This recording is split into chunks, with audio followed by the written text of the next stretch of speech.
friends, I'm going to read a book to you today. It's called Enough, a Best Self-Adventure.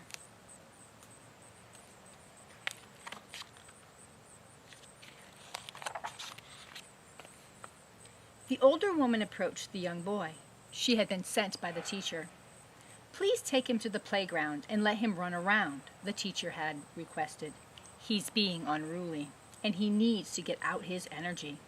The teacher was kind, but tired. The older woman stood before the young boy, looked down, and simply smiled. "I guess you want me to behave," the young boy sighed. The older woman and the young boy began to walk the flower-lined path toward the playground. "What does it mean to behave?" the older woman pondered aloud.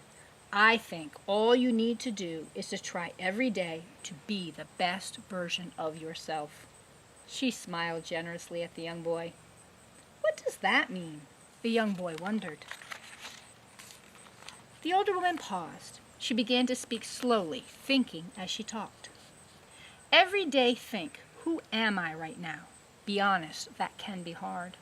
Next, ask yourself, who do I want to be today? And when you answer, dare to dream something big. And then do your best to close that gap between who you are and who you want to be, just a little bit." The young boy cocked his head. "What?" he asked quizzically. The older woman asked the boy, "When you play make-believe, who do you pretend to be?" The young boy closed his eyes for a moment, danced from foot to foot, and began to imagine. Opening his eyes and jumping up and down, the young boy beamed. "I am an adventurer. I am leading an expedition." "Where are you going?" the older woman wondered.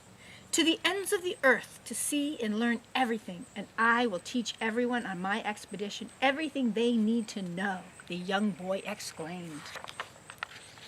The older woman smiled and continued. "Today you told yourself, I am an energetic boy, but I dream of going on an adventure to see everything the world has to offer. And look, right now you are on an adventure to the playground with me.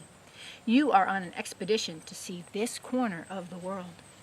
The older woman held up her hands, palms close together.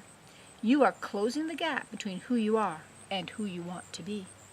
Each day, your best self might be different. Your dreams might change. But working to be your best self and closing the gap is a good goal." The older woman nodded, agreeing with herself. "What if it's not enough?" the young boy worried. The older woman replied, "The day you were born, you were already enough, just as you were. You are enough right now, at this moment." The young boy looked up and down his body. "I am?" he asked doubtfully. "You are, and not only that, you will always be enough." "But the teacher says I disrupted the class. She says I am unruly." The young boy whispered sadly. He liked the teacher. "Do you know what unruly means?" the older woman asked the young boy. "No, not really," he admitted, shaking his head. "Unruly simply means you sometimes have more energy than the children and adults around you. It means your energy needs to be set free into the world. But some moments don't have space for lots of energy. Some moments are quiet moments, and quiet moments are important too.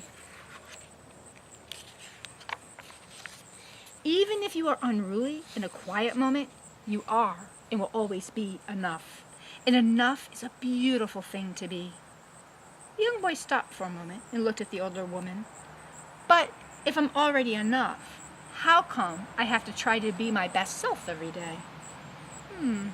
"That's a good question," murmured the older woman as they began to walk again. "You are enough whether your best self is to become an adventurer, a scientist, or anything else your heart dreams. We are all enough just the way we are, no matter what we decide to become or how many times we change our dreams.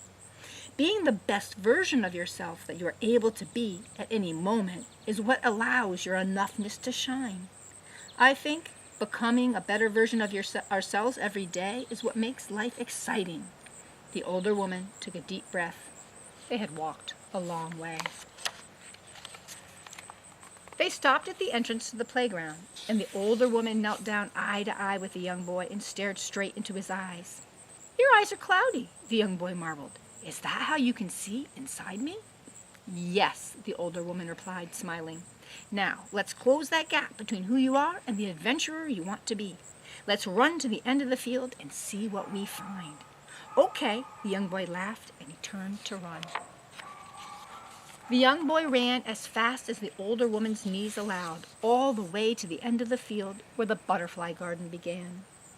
The older woman sat happily in the grass and watched as the young boy danced and jumped his energy out all around her.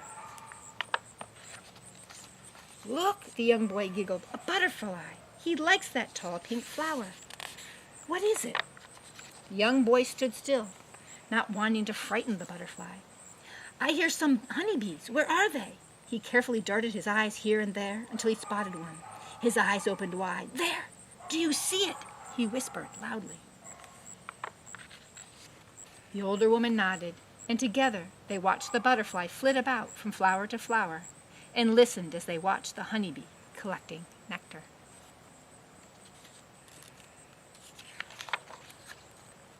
When the teacher and the class joined them for recess, the young boy led the children on an expedition, pointing out all the things he had discovered on his adventure with the older woman. The teacher stood beside the older woman. "Thank you for helping my class today." The older woman smiled warmly at the teacher and reminisced. "The young boy reminds me of you when you were young."